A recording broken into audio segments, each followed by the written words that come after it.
Bienvenue dans cette vidéo où on va parler de frais de notaire, comment faire financer les frais de notaire par ta banque.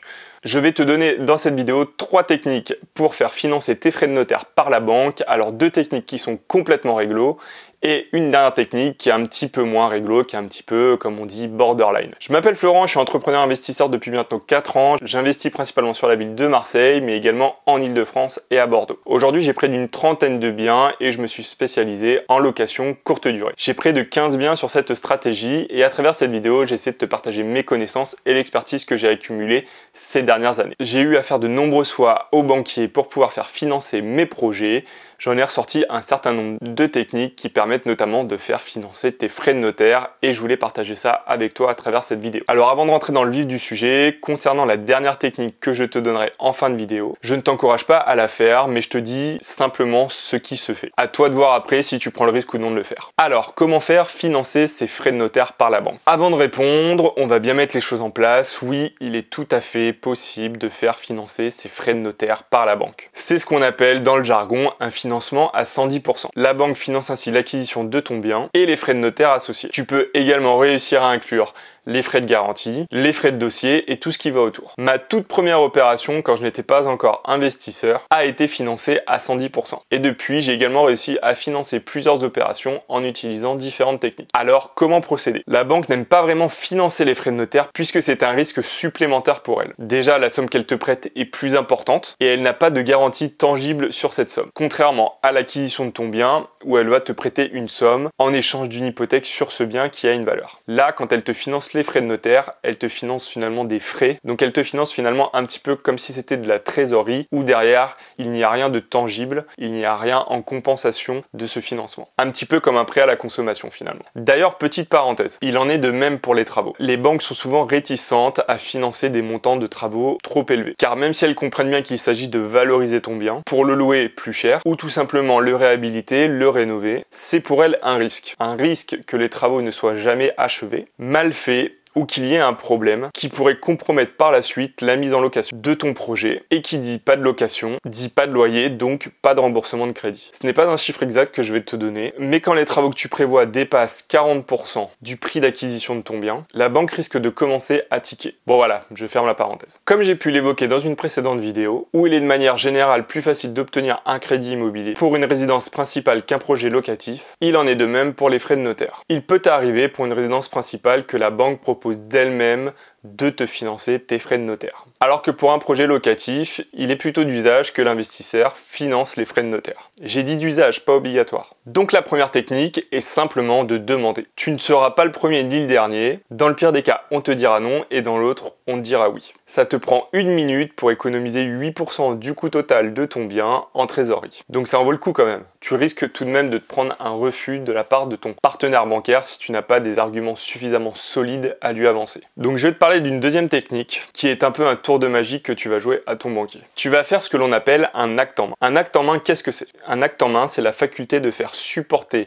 les frais de notaire par le vendeur. Normalement, les frais d'acte et accessoires à la vente sont à la charge de l'acheteur. Mais tu as la possibilité de faire un acte en main. Cela veut dire que sur le prix de vente convenu, c'est le vendeur qui paiera les frais de notaire. Toi, tu n'auras rien à payer en plus que le prix d'achat convenu. Alors, si tu penses la faire à l'envers à ton vendeur, en grappillant 8% du prix de vente, c'est peu probable, puisqu'il y a quand même un garde-fou qui est représenté par le notaire et qui a pour obligation d'informer son client. Non, souvent, quand tu utilises cette clause dans le but de faire financer tes frais de notaire, tu viens gonfler le prix de vente de 8 à 10%. Alors il y a quand même des désavantages à prendre en compte à utiliser cette technique. L'assiette sur laquelle seront calculés tes frais de notaire sera plus importante, donc le bien au global te coûtera un petit peu plus cher que si tu avais toi-même payé tes frais de notaire. Le notaire appelle toujours une provision pour les frais de notaire et ensuite 6 mois à 1 an après tu récupères une petite partie par virement ou par chèque. Et bien là ce sera le vendeur qui récupérera cette somme puisque c'est lui qui aura payé les frais de notaire. Et fiscalement, comptablement, tu ne pourras pas passer en charge les frais de notaire puisque c'est le vendeur qui les a payés. Tu pourras uniquement les amortir à travers l'amortissement de ton bien. Et malheureusement, le financement de tes frais de notaire n'est pas garanti à 100%. Souvent, pour y parvenir, il faut être un petit peu aguerri. Il ne faut pas que ce soit la première fois que tu aies affaire à un compromis à cette pratique et faire rédiger le compromis de la bonne manière. Donc finalement, c'est un petit peu une complicité avec ton notaire pour que le compromis soit bien rédigé et ne fasse fasse pas apparaître notamment le montant des frais de notaire, puisque sinon la banque risque de comprendre facilement la supercherie. Mais même bien rédigé, ton conseiller va se poser des questions. Il se demandera qu'est-ce qu'il en est des frais de notaire, puisqu'il est habituel de payer des frais de notaire sur une acquisition, et qu'il n'a de manière générale pas l'habitude d'avoir affaire à des actes en main, qui est souvent utilisé par les promoteurs pour vendre leur programme neuf. Donc il reste finalement un risque de ne pas réussir à te faire financer tes frais de notaire. Ce n'est pas une solution miracle, surtout que tu risques de perdre les avantages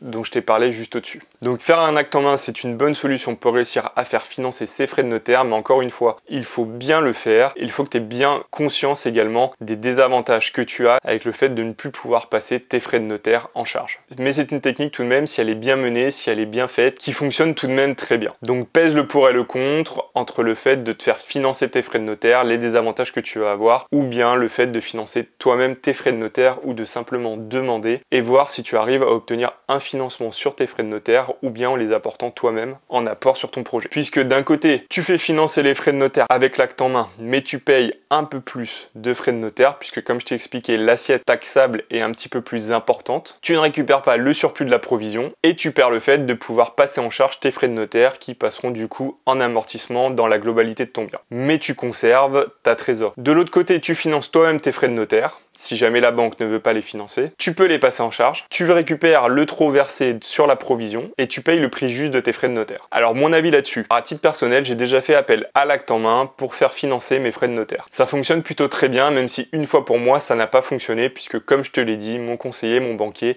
a vu la supercherie. Mais de manière générale, je préfère payer mes frais de notaire si la banque ne veut pas me les financer et les passer en charge. Car retiens bien qu'en immobilier, en tout cas les premières années, ce qu'on cherche à faire, donc c'est d'avoir bien évidemment un projet rentable, mais également de créer du déficit pour diminuer notre fiscalité. Et dans le cas de l'acte en main, diluer par exemple 10 000 € de frais de notaire sur 20 ou 25 ans, avec les différentes composantes de l'amortissement, est bien moins intéressant que de passer 10 000 € dès la première année en charge. Surtout qu'en location courte durée, ces 10 000 €, si tu as bien fait les choses, tu devrais pouvoir les récupérer dès ta première année d'exploitation. Donc une fois la phase de travaux terminée, bien évidemment, si tu as des travaux à faire dans ton futur meublé de tourisme. Donc réfléchis bien à ce que je viens de te dire avant de prendre ta décision. Il ne faut pas chercher absolument à faire financer ses frais de notaire, il faut bien réfléchir derrière aux conséquences que représente notamment l'acte en main, surtout que comme je te l'ai dit en début de vidéo, tu peux tout simplement demander et si tu avances de bons arguments, le banquier sera tout à fait ouvert pour financer tes frais de notaire. Si ton unique but c'est d'entuber la banque pour faire financer tes frais de notaire avec un acte en main, je ne pense pas que ce soit la bonne manière de réfléchir. Par contre, si cela s'inscrit dans ta stratégie, comme je ne sais pas, peut-être de préserver ta trésorerie pour un autre projet, alors pourquoi pas. Alors deuxième petite parenthèse de la vidéo, concernant les frais d'agence à charge acquéreur ou à charge vendeur. Il en est de même fiscalement. À charge vendeur, ce que l'on rencontre le plus souvent, tu ne pourras pas les passer en charge dans ta comptabilité. Et les frais d'agence seront ainsi finalement amortis comme les frais de notaire avec un acte en main. Alors qu'à charge acquéreur, tu pourras les passer en charge dans ta comptabilité. Mais ça implique quelques démarches. Tu ne pourras pas le choisir au dernier moment de dire qui paye les frais d'agence. Deuxième incident,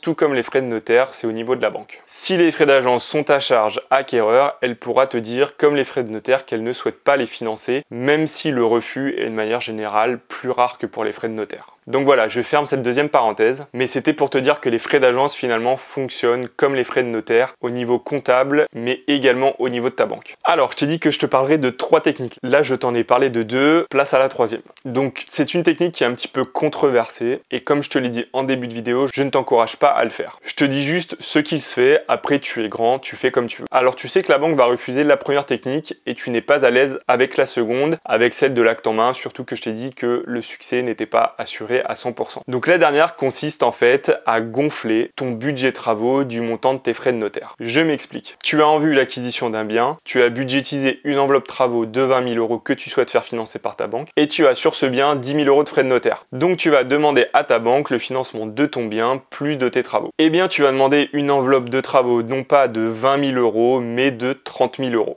Donc 20 000 € de travaux plus 10 000 € de frais de notaire. Donc je ne vais pas te donner dans cette vidéo la logistique pour y parvenir, puisque je ne te le conseille pas, mais je te laisse y réfléchir. Donc attention quand même à cette 3e technique qui est très limite, que ce soit d'un point de vue légal, du point de vue de la confiance entre ton partenaire financier et toi, et également de ce que j'ai pu te dire en début de vidéo, où de faire ça peut induire une enveloppe travaux conséquente avec un coût au mètre carré élevé, ce que la banque sera en mesure de calculer facilement en le faisant le coût des travaux par la surface de ton bien. Et si ce montant est trop élevé, la banque risque de prendre peur si de bons ratios ne sont pas respectés. Par exemple, si tu es déjà, je sais pas, à 1000 € du mètre carré en rénovation et que tu souhaites faire cette technique en incluant tes frais de notaire et que tu passes à 1300, 1400, 1500 € du mètre carré, la banque risque de commencer à tiquer puisque tu vas avoir une enveloppe travaux qui sera conséquente par rapport au prix de ton bien, surtout si tu achètes un petit bien, je sais pas, de 50 ou 60 000 €. Donc voilà, fais ton choix, choisis ton camp. Encore une fois, cette dernière technique, je ne te la recommande pas. Choisis plutôt l'une des deux premières techniques, la technique 1 ou la technique 2, qui sont des très bonnes techniques pour faire financer ces frais de notaire. La 1, tu l'auras compris, ça ne coûte rien de demander, il te suffit de demander à ton banquier, à ton partenaire financier. Dans le pire des cas, on te dit non et ça s'arrête là. Et dans le meilleur des cas, on dit un oui et tout le monde est content. Avec la technique numéro 2, le taux de réussite n'est pas de 100%, mais si tu fais bien les choses, si tu rédiges bien le compromis et ton discours avec ton partenaire financier, tu as de grandes chances d'y parvenir. Moi, j'y suis arrivé dans la plupart des cas. Mais n'oublie pas que tu auras tout de même des répercussions fiscales qui ne sont pas négligeables. Et la technique numéro 3, elle n'est pas à conseiller, mais ça se fait. Et comme je te l'ai dit dans cette vidéo, je tenais juste à t'en informer, mais je ne te la conseille absolument pas. Donc fais ton choix, choisis ta team. Donc voilà, j'ai terminé cette vidéo sur 3 techniques